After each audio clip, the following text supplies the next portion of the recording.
গোৱালপাৰা চহৰৰ সুনাম কঢ়িয়াই অনা কল্পনা চাওলা মেমৰিয়েল একাডেমীত নৱাগত আদৰণি সভাৰ আয়োজন। শ শ ছাত্ৰ-ছাত্ৰীক আদৰণি জনাই একাডেমীখনে। আদৰণি সভাত মুখ্য অতিথি হিচাপে উপস্থিত থাকে গোৱালপাৰা জিলা সাহিত্য সভাৰ সভাপতি বাণীকান্ত ৰাভা। দিনজোৰা কাৰ্যসূচীৰে অনুষ্ঠিত নৱাগত আদৰণি সভাৰ কাৰ্যসূচী অনুসৰি প্ৰয়াত বৈজ্ঞানিক কল্পনা চাওলাৰ প্ৰতিচ্ছবি মাল্যৰ্পণ কৰে একাডেমীখনৰ অধ্যক্ষ ডক্টৰ ইব্ৰাহিম আলী আৰু বন্তি প্ৰজ্বলন কৰে একাডেমীখনৰ পৰিচালন সঞ্চালক আব্দুল খালিক। তাৰ পিছত নপুৰণি ছাত্ৰ-ছাত্ৰীসকলৰ মাজত চিনাকি পৰ্ব, মনোৰঞ্জনমূলক নৃত্য গীত মাত আবৃত্তি কাৰ্যসূচী অনুষ্ঠিত হয়। বিয়লি 3 বজাত KCM একাডেমীৰ অধ্যক্ষ ডক্টৰ ইব্ৰাহিম আলীৰ সভাপতিত্বত অনুষ্ঠিত হয় মুকলি সভা। বিশিষ্ট অতিথি লগতে আমন্ত্ৰিত অতিথি হিচাপে উপস্থিত থাকে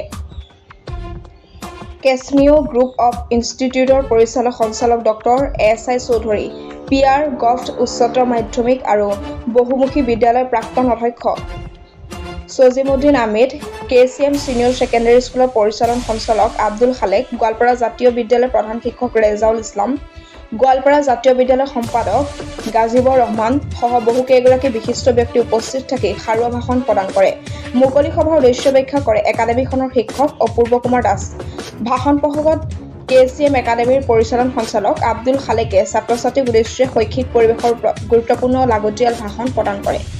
ছাত্ৰ-ছাত্ৰীসকলক মোবাইল ফোনৰ পৰা আঁতৰি থাকিবলৈ উদ্ৰাহনসহ বুজাই দিয়ে। মুখ্য অতিথিৰ ভাষণত গোৱালপাৰা সাহিত্য সভাৰ সভাপতি বাণীকান্ত ৰাভাই নৱপ্ৰজন্মক শিক্ষা আৰু ভৱিষ্যত পৰিকল্পনাৰ ওপৰত গুৰুত্বপূৰ্ণ মত পোষণ কৰে। লগতে আমন্ত্ৰিত অতিথিৰ ভাষণত ছাত্ৰ-ছাত্ৰীক উদ্দেশ্যে কেছমিঅ ইনষ্টিটিউটৰ পৰিচালন সঞ্চালক ডক্টৰ SI চৌধুৰীয়ে শিক্ষামূলক ভাষণ প্ৰদান কৰে। একেদৰে PR গভট উচ্চতৰ মাধ্যমিক আৰু বহুমুখী বিদ্যালয়ৰ প্ৰাক্তন অধ্যক্ষ ছজিমুদ্দিন আহমেদ, গোৱালপাৰা জাতীয় বিদ্যালয়ৰ সম্পাদক গাজিবৰ ৰহমান সহ বহুকেইগৰাকী বিশিষ্ট ব্যক্তিয়ে সভাত উপস্থিত থাকি আলোকিত কৰি তোলে।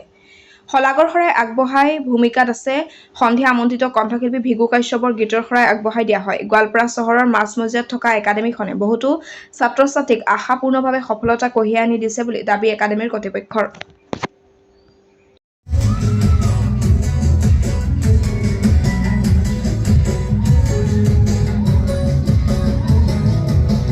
পিছফালে হাতখনৰ সমান চাব লাগিছে, যা হাত চাওক কেনেকুৱা লাগে দেখিলে।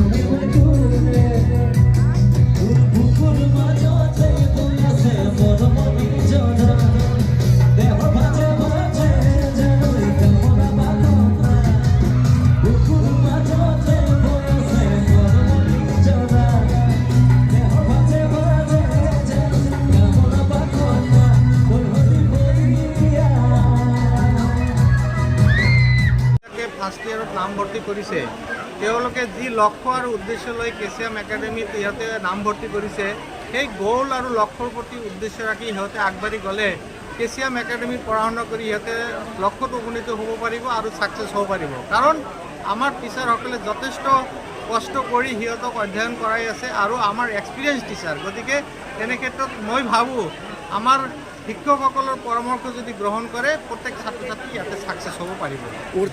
যোৱাবাৰ আমাৰ প্ৰত্যেক ছায়েন্স, আৰ্টছ, কমাৰ্চ তিনিটা বিভাগতে 100% উত্তীৰ্ণ হৈছে। আৰ্টছত এজন ষ্টুডেণ্ট পৰীক্ষা দিয়া নাছিল, বাকী ছায়েন্স, আৰ্টছ, কমাৰ্চ তিনিটা ক্ষেত্ৰতে 100% উত্তীৰ্ণ হৈছে। আৰু আমি ইভেণ্ট দিনাৰ হিচাপে 7.0 নাম দিছোঁ। এইটো 2018ৰ পৰা ইভেণ্ট দিন আৰম্ভ হৈছিল। আজি যিখিনি অনুকূল বতৰৰ কাৰণে আমি প্ৰব্লেমত পৰিছিলোঁ, যাই হওক ওপৰলৈ আমাৰ ফালে মুকলি চোৱাৰ কাৰণে আজি কোনো বতৰৰ তেনেকুৱা দেখা নাই, যদিও আমি অলপ ঠাইৰ কাৰণে অলপ প্ৰব্লেম পাইছোঁ। যেই নহওক তথাপিও আমাৰ সুচাৰুৰূপে পৰিচালনা হৈছে বুলি আমি ভাবিছোঁ আৰু দেখিছোঁ সুচাৰুৰূপে চলি আছে। আৰু অলপ সময় পিছতে আমাৰ এই আদৰণি সভাৰ যিটো মুখ্য কাৰ্যসূচী, আমাৰ সুদূৰ গুৱাহাটীৰ পৰা আহিব আমাৰ জনপ্ৰিয়, অসমৰ জনপ্ৰিয় কণ্ঠশিল্পী ভিগু কাশ্যপ, তেখেত অলপ পিছত আমাৰ মঞ্চত উপস্থিত কৰিব। আশা ৰাখিছোঁ আমাৰ ছাত্ৰ-ছাত্ৰীসকলে সেই অনুষ্ঠানটো খুব ভালকৈ উপভোগ কৰিব। ছাত্ৰ ছাত্ৰীসকলক এটাই কথাই কৈছোঁ, এই আদৰণি সভাৰ জৰিয়তে যে যিটো উদ্দেশ্য আগত লৈ ইহঁতে কল্পনা চাওলা মেমৰিয়েল একাডেমিত এডমিশ্যন লৈছে সেই উদ্দেশ্যত যাতে ইহঁতে ছাকচেছ হ'ব পাৰে, একাগ্ৰতাৰে যাতে সেই উদ্দেশ্যত উপনীত হ'বলৈ কষ্ট কৰিব লাগে, সেই হিচাপে মই তেখেতসকলক মানে অনুৰোধ জনাইছোঁ আৰু তেখেতসকলে ভৱিষ্যত উজ্জ্বল কামনা কৰিছোঁ। বৰ্তমান ক্লাছ 1ৰ পৰা আপ টু ক্লাছ 12 আমাৰ নিয়াৰ এবাউট 800 ষ্টুডেণ্ট অধ্যয়ন কৰি আছে। আমাৰ হায়াৰ ছেকেণ্ডেৰী ছেকশ্যনত 450 মান ষ্টুডেণ্ট আছে।